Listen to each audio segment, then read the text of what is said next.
വ്യാപക നാശനഷ്ടം ഉണ്ടായിട്ടുണ്ട് ഇസ്രയേലിൽ ഈ പുതിയ ഇറാന്റെ പ്രത്യാക്രമണത്തിൽ എന്നതാണ് മനസ്സിലാവുന്നത്. ദൃശ്യങ്ങളടക്കം പുറത്തു വരുന്നുണ്ടല്ലോ.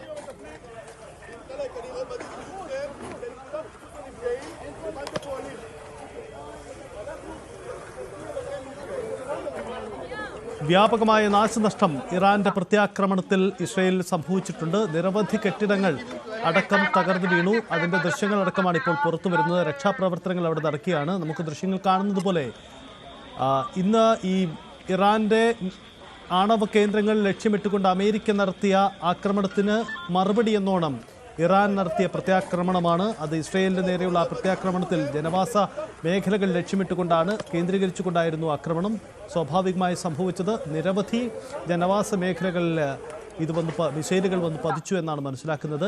ഇസ്രയേലിന്റെ വ്യോമ പ്രതിരോധ സംവിധാനങ്ങളെ മറികടന്നുകൊണ്ട് നേരത്തെ മിഥുൻ സൂചിപ്പിച്ചതുപോലെ ഇസ്രയേലിന് ആദ്യമായിട്ടാണ് അവരുടെ വ്യോമ പ്രതിരോധ സംവിധാനങ്ങൾ ഇത്രയധികം ചോദ്യം ചെയ്യപ്പെടുന്ന സാഹചര്യമുണ്ടായിരുന്നു.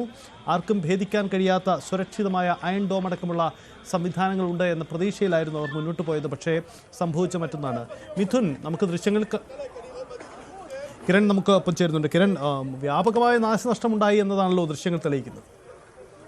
സജിത്തെ, ഏറ്റവും പുതിയ ഒരു അപ്ഡേറ്റ് കൂടിയുണ്ട്. ഇറാന്റെ പടിഞ്ഞാറൻ ഇറാനിലേക്കുള്ള സൈനിക നീക്കം ആരംഭിച്ചതായി, അവിടുത്തെ മിലിറ്ററി, അവിടുത്തെ പ്രധാനപ്പെട്ട കേന്ദ്രങ്ങളിൽ ലക്ഷ്യമിട്ടുള്ള നീക്കം ആരംഭിച്ചതായി ഔദ്യോഗികമായി തന്നെ ഇസ്രയേൽ പ്രഖ്യാപിച്ചു കഴിഞ്ഞു. ഏത് സമയവും ഇനി പടിഞ്ഞാറൻ ഇറാഖിലേക്ക് ഇസ്രയേലിന്റെ ഭാഗത്തു നിന്നുള്ള മിസൈലുകൾ പതിക്കാം എന്നുള്ളതാണ് ഏറ്റവും പുതിയ അപ്ഡേറ്റുകളായി പുറത്തു വരുന്നത്.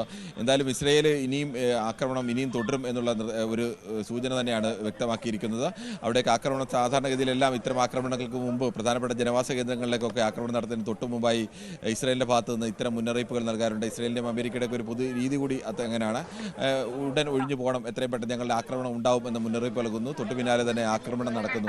എന്തായാലും പടിഞ്ഞാറൻ ഇറാനിലേക്ക് അത്തരത്തിലേക്കുള്ള ഒരു ആക്രമണത്തിന്റെ മുന്നറിയിപ്പ് ഇപ്പോൾ ഇസ്രയേലിന്റെ ഭാഗത്ത് നിന്ന് നടത്തിയിരിക്കുന്നു.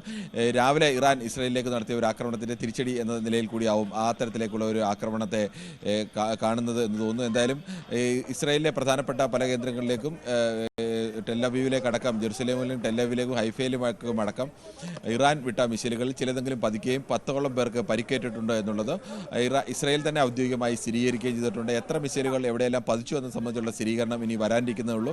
എന്തായാലും ഇറാന്റെ മിസൈലുകൾ ഇസ്രയേലിൽ പതിച്ചിട്ടുണ്ട്.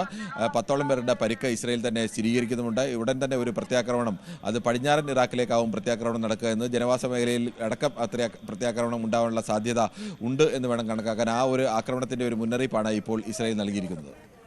ജനവാസ മേഖലയിലടക്കം വ്യാപക നാശനഷ്ടങ്ങൾ ഉണ്ടായിട്ടുണ്ട്. 10ലധികം പേർക്ക് പരിക്ക് പറ്റിയിട്ടുണ്ട്, ജനങ്ങൾക്ക് പരിക്ക് പറ്റിയിട്ടുണ്ട് എന്ന വിവരങ്ങളാണ്. അവിടെ രക്ഷാപ്രവർത്തനമാണ്. നിരവധി തകർന്ന കെട്ടിടങ്ങൾക്കിടയിൽ നിരവധി ആളുകൾ കുടുങ്ങിക്കിടക്കുന്നതായി വിവരം ലഭിക്കുന്നുണ്ട്.